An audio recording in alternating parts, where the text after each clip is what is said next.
All right, ladies and gentlemen, welcome to our third press conference of the day during the quarterfinal round here at the Big East Women's Basketball Tournament at the All-State Arena. This time I'll ask you to please silence your cell phones. Please note that we will be providing transcripts of all of these press conferences as well as the video up on our website at bigeast.com. If you have not been included in that distribution list as of yet, you can come see me at the end of the press conference and we'll get you on that distribution list.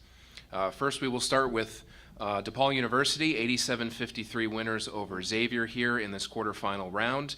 DePaul improves to 10-0 in its first Big East tournament game of each year in which it's participated. They'll play the winner of the Villanova-Butler game coming up in about a half an hour here at the All-State Arena. Second straight semifinal appearance for the Blue Demons as well. Joined by head coach Doug Bruno, along with Shanice Jenkins and Jessica January as well. We will start with an opening statement from Coach, and then we'll take questions for the student athletes.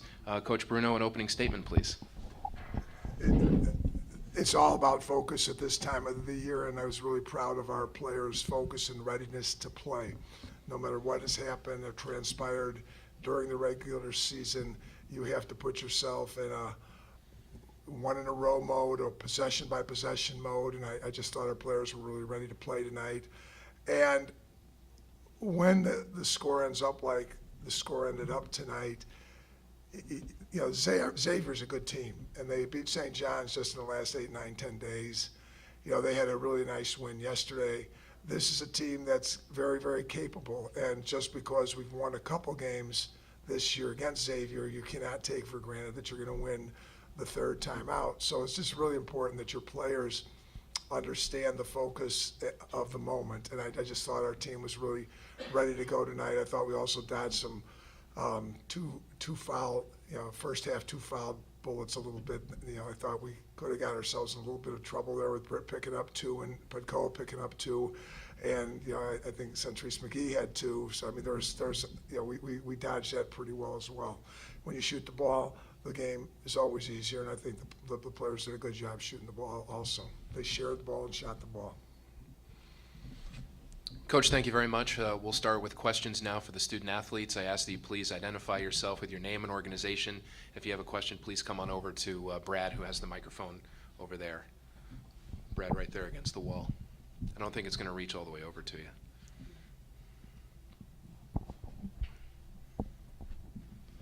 What, Jack, you used to wireless?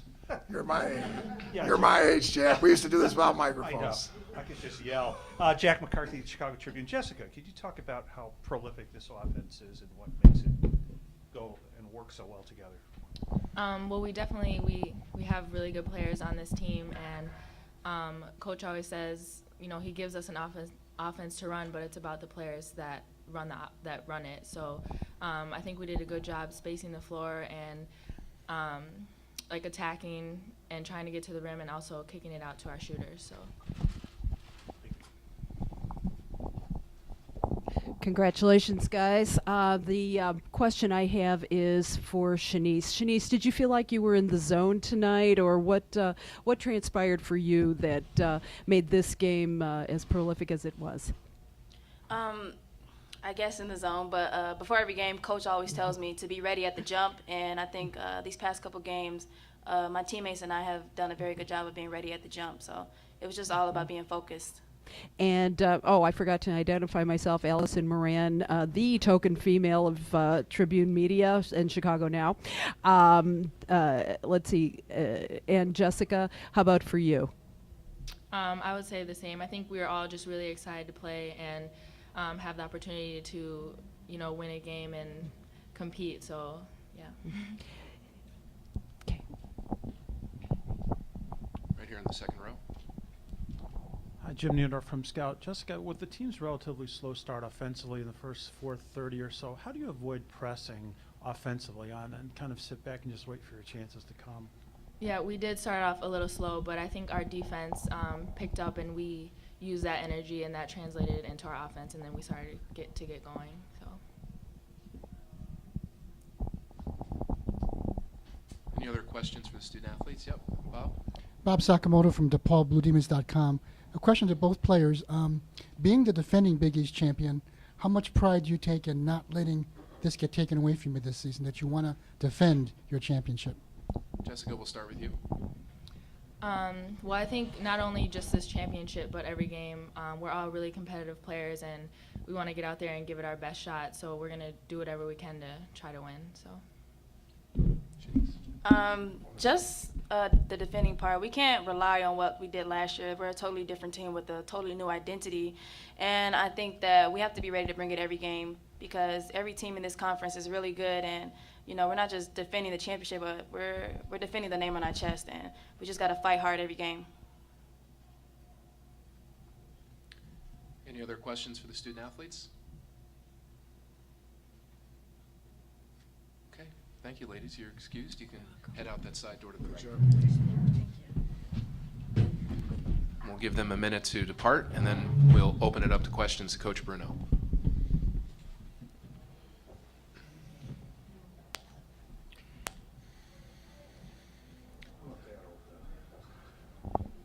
All right, questions for Coach Bruno? Raise your hand and we'll get the microphone to you. Right here, second row. Hi, Coach. Could you talk a little tonight about your bench play?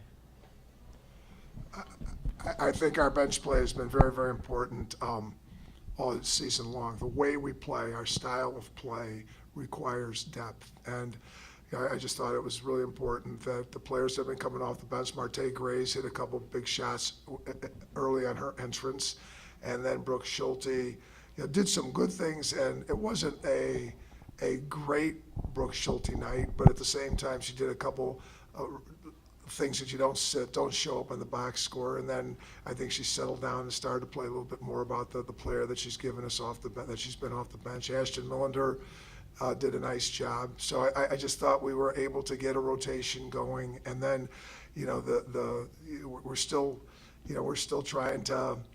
I had to play with the foul situation in the first half. So you just don't want Brittany Rinko or Putkoa going into the second half with 3, and you don't want Brittany Rinko not playing the entire.